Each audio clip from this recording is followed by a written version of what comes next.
Tour Striker Nation, not enough attention is paid to footwork and specifically how feet play a role in the golf swing. You just saw me do something to my right and to my left.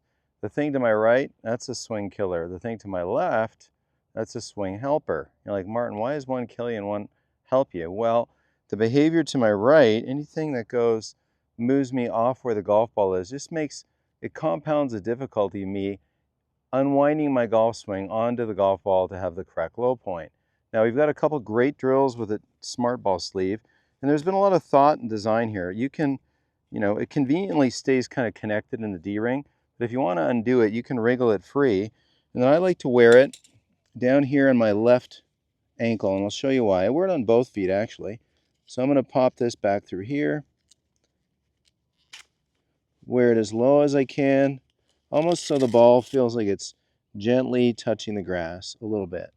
Why? Because this behavior of getting on the outside of the lead foot is massively important. And when you have that little awareness that you feel from the smart ball torquing against the grass and into your foot, now there's that sensation that you're looking for. See, golfers that struggle have this flat-footed flip because they can't carry themselves onto the outside edge of their lead foot enough. And so when I put the smart ball on the left side of my left foot, it really gives me the awareness. One, I see it when I'm down there, and two, my goal to go ahead and swing and feel like I can really get on the outside edge of my foot, my lead foot. That carries my pelvis. It sustains my rotation through impact rather than putting the brakes on and flipping through impact. And I'm telling you, as we get older, it gets harder. At 55, I got to pay a lot of attention to my mobility in my ankles. And folks at home, the ability to invert and evert your feet is a huge part of your ability to get the club on the ball nicely. So get your good hands on there. I'm going to hit a shot. And the whole intent here is to feel as though I can unwind and feel like I can get that smart ball to touch the grass. So let me hit one.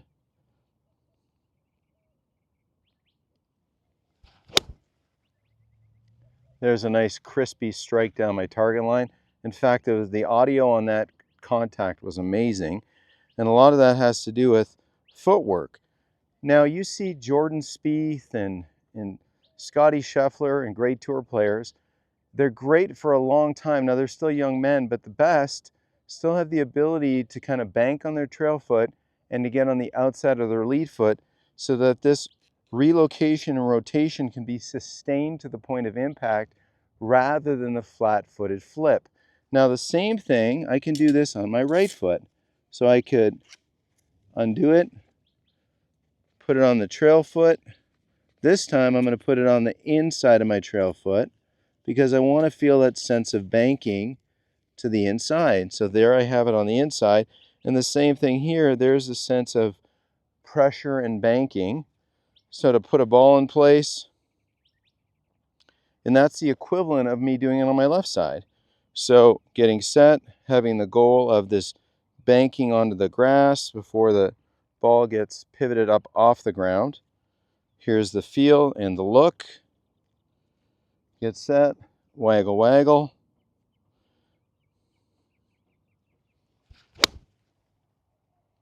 There's the banking, crisp strike to a finishing form.